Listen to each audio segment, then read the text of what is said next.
What's happening, Who Dat Nation? Welcome into today's video. I'm your host, Trace Girouard, and we have some Saints news and rumors to break down. But before we get to that, I want to go ahead and remind every single one of y'all to subscribe today. Join our Who Dat Nation, join our squad, and join our gang. We're trying to get to 15,000 subscribers before Vikings Now by Chat Sports. We have a nice little lead on them. It's been back and forth all throughout the season and in the offseason, so we're on a nice little stride. Help us get to 15,000 subs if you bleed black and gold.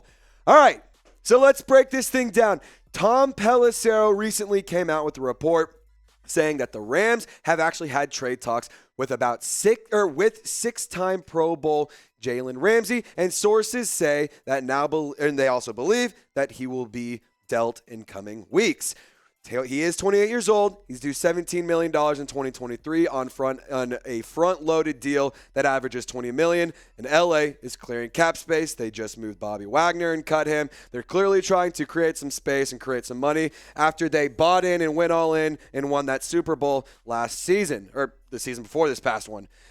If you take a look at the depth chart, this is an interesting depth chart because I really don't know if you need Jalen Ramsey to fit in here. You have Marshon Lattimore, who's obviously one of the better cornerbacks in the league, especially when he's healthy. It's hard to argue he's not a top 5 corner in the league. Paulson Adebo had some injury issues, but Alontae Taylor, the second-year former Tennessee Volunteer, he was looking really, really good in his rookie season last year. Bradley Roby, he went on IR this season. Was playing again. You have Chris Harris fill in for the nickel position. My take on all this, I just don't think you need Jalen Ramsey, especially at the price point that you would have to go and get him at. And plus, not that I'm saying Jalen Ramsey wasn't good this year, but he wasn't as good as he normally was and at the caliber of player we're used to seeing. And one thing that I will always sit here and say that one of my favorite moments watching Saints football, that I got to see it in person. Chris Olave just absolutely cooked Jalen Ramsey at the Dome. It was an unbelievable. He might be old, might not be. I don't know. But the dude, he didn't do amazing in comparison to previous seasons. However, 88 tackles, 18 pass breakups, 4 interceptions. PFF graded him at an 86.4.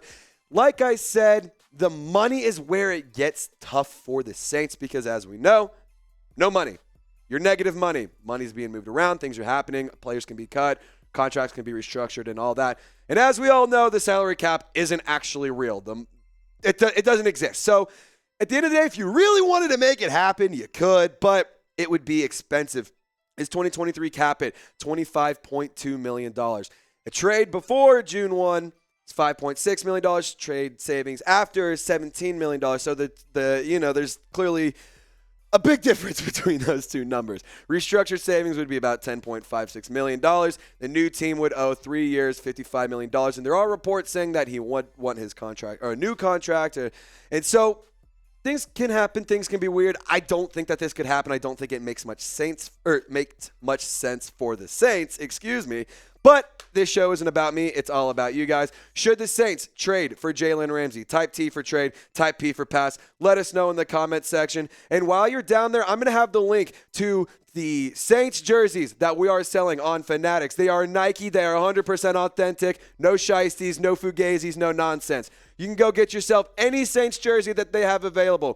Tyrann Mathieu, Cam Jordan, Chris Olave, any of these guys that are talented, great players. I'm personally about to go get a Cam Jordan jersey as soon as this next paycheck hits. I need to go get me one. I mean, Cam's a legend. So I'm going to be using chatsports.com/Saints jerseys. I encourage you to do the same. I'll have the link in the comment section and the description of this video. All right, let's make some people mad. Should the Saints run it back with Jameis Winston? He is still preparing for the possibility of staying with the Saints in 2023. And boy, Jabo returning could really make some people mad. So he did lose his starting job to Andy Dalton after the injuries derailed his season. In case you forgot or you were sleeping under a rock the entire season.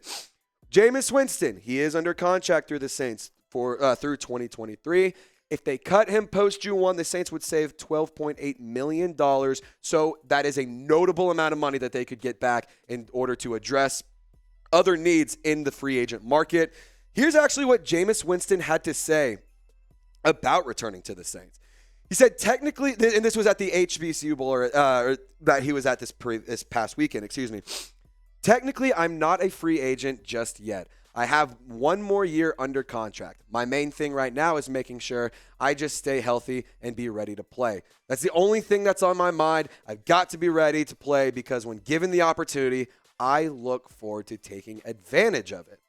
Now, Jameis Winston, this past season in only 3 games played, 63.5 completion percentage, 858 yards, 4 to 5 touchdown interception ratio, 32.8 QBR. And if you remember, he went 1-2, a win against the Falcons in week 1 in that crazy comeback, a win and lost to the Bucs and then the Panthers in both of those games. Pretty ugly performances. The whole reason I'm bringing this up is because there's reports coming out that he is still preparing for them to come. We have a job, or to come back, We have a job to do, and we have to report on what's going on around the team, what's going on around the players that are on the team or players linked to the team. So this is why we're discussing it. And what I'll say is I love Jameis Winston as a football guy. I think he's a really fun guy to have on the roster. I think he's a great guy to have in any locker room, in any situation. That being said, I also understand when you have back-to-back seasons with injuries where you're benched and you just don't get it back. A lot of people, including me, were very confused as to why Jameis wasn't getting reps midway and towards the end of the season after he had been healthy. But you could tell that Dennis Allen just didn't want anything to do with it. He didn't want him to play him.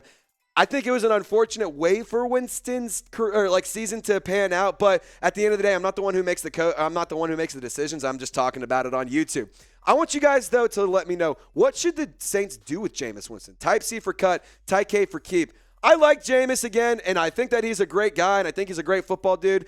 But in terms of $12.8 million and moving on to a better quarterback option, I think that it might be time to move on. I love Jameis Winston, man. He's one of the funniest players I've ever seen, one of the most entertaining players we've seen in recent history, but it just kind of gets tough when you're not playing too much. And at the end of the day, I like winning more than I like watching Jameis be hurt. So, next thing's next. If they don't bring back Jameis Winston, we've mentioned it before in passing real quick, but we wanted to dive into this a little bit deeper.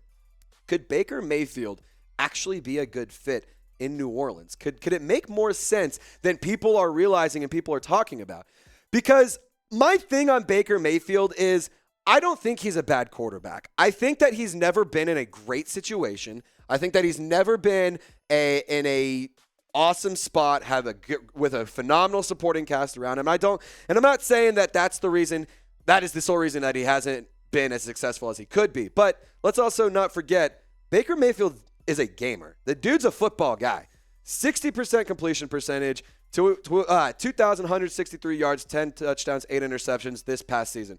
However, if you look in previous seasons, numbers were not bad. The numbers were actually kind of impressive, especially that 2020 season and his best career year where he led the Browns to an 11-5 record, 62.8 completion percentage, 3,500 yards in the air, 26 touchdowns, 8 interceptions. And again, these are just numbers. The stats don't lie, but you also have to consider what was the situation Baker Mayfield was in. And one of the best things about Baker Mayfield in Cleveland was the connection that he had with Jarvis Landry.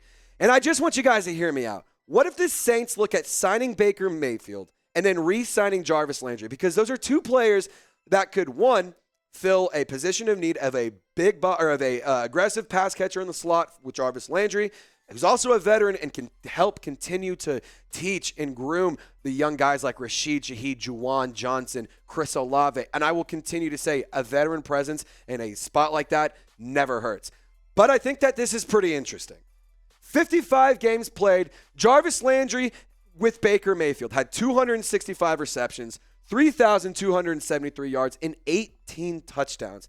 And at the end of the day, Baker would probably be he's definitely going to be the most affordable option. He's going to be the cheapest one out there you can get.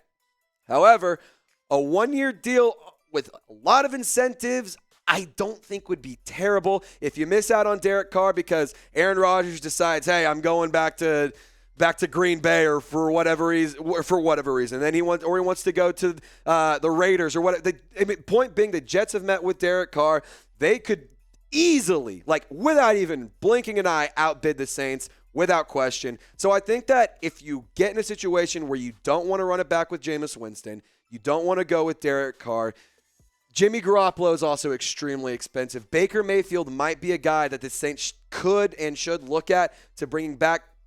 It's like hard to argue if you'd rather have Andy Dalton or Baker Mayfield because they're both similar players in the sense of you know what you're kind of getting. I just kind of like Baker's attitude and how much he just loves the game of football and how impactful his attitude is because the guy just does it all. And I think that he's one of those players that you could easily get a good leader out of. You could get him to buy into the city, buy into the culture, and buy into the program. But I want you guys to let me know.